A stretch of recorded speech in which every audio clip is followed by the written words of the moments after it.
It's been an eventful week in Croatian politics. Here are the top 5 stories brought to you by TCN.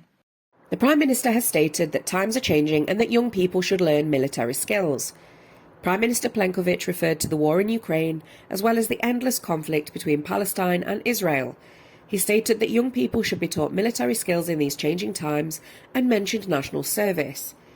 I repeat, this idea is not about national service as it used to be.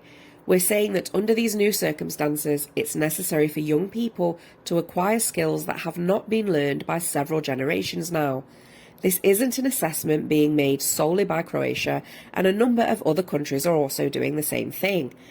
The goal is for young people to acquire elementary military skills. We asked for different models to be prepared for us, and a public debate will be held. The circumstances today are not the same as they were when we first joined NATO.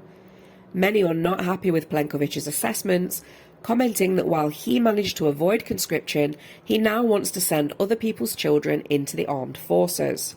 Split Mayor Ivica Puljak has organised transport for anti-Plenković protesters. Puljak has invited all of Split's citizens to protest against the Prime Minister and has even organised their transport from Split to Zagreb for this purpose. I'd like to invite all the citizens of Split to come to St Mark's Square in Zagreb on Saturday, February the 17th at 11 a.m. Come and let people know that Croatia can be different and that it can move in the direction of a modern European country. The Centre Party will provide transportation from Split for everyone who wants to participate in this protest, said Puljak, claiming that people have lost hope in Croatian politics and society in general, but that the current government in Split has shown that change is possible. With the honest policy that we lead in Split, we're showing that Croatia can become different than how it currently is. Our fight against corruption, clientelism and disorder has had very good results, claimed Puljak.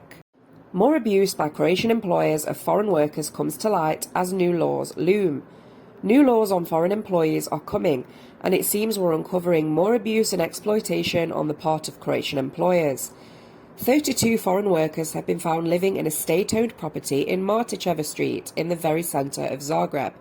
Out of 183 square metres, each of them has an average of just over 5. 32 workers from Nepal, India, Pakistan and Armenia all live in the apartment, which has 2 floors and a total of 5 rooms, 2 bathrooms and a kitchen. Allegedly, the walls are damp and covered with mould, and there's no living room or dining room. The workers have to eat in bed in a room littered with clothes, delivery bags and scooter batteries. The agency responsible for the advertisement of this state property was contacted, but Lara Chavlek, the agent, made no comment about the dire situation. Ironically, Chavlek is also an HDZ member. More discussions have been held around the rights of Croatian nationals in Bosnia and Herzegovina. Bosnia and Herzegovina is in the first place among the recipients of development aid, it was revealed, as the Central State Office for Croats outside of the Republic of Croatia secured around 33 million kuna for the implementation of projects in the field of health, education and culture. However, Bosnia and Herzegovina is currently faced with numerous threats, among which are Serbian separatism, which was defined as the overvoting of minorities. The moment Bosnia and Herzegovina starts EU accession negotiations, it must begin with the implementation of equality and human rights. We cannot allow Croatian nationals in Bosnia and Herzegovina to become a minority that will have nothing but some culture and a few exhibitions, Foreign Affairs Minister Gordan Grlić Radman stated. Plenković refers to the Croatian Language Act as a historic step forward. A meeting was held with representatives of Matica Hrvatska, where joint efforts regarding the adoption of the Croatian Language Act were summarised.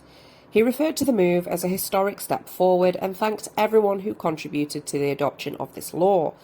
He especially thanked the 95 representatives who showed responsibility and recognised the moment of national unity in the protection of the Croatian language.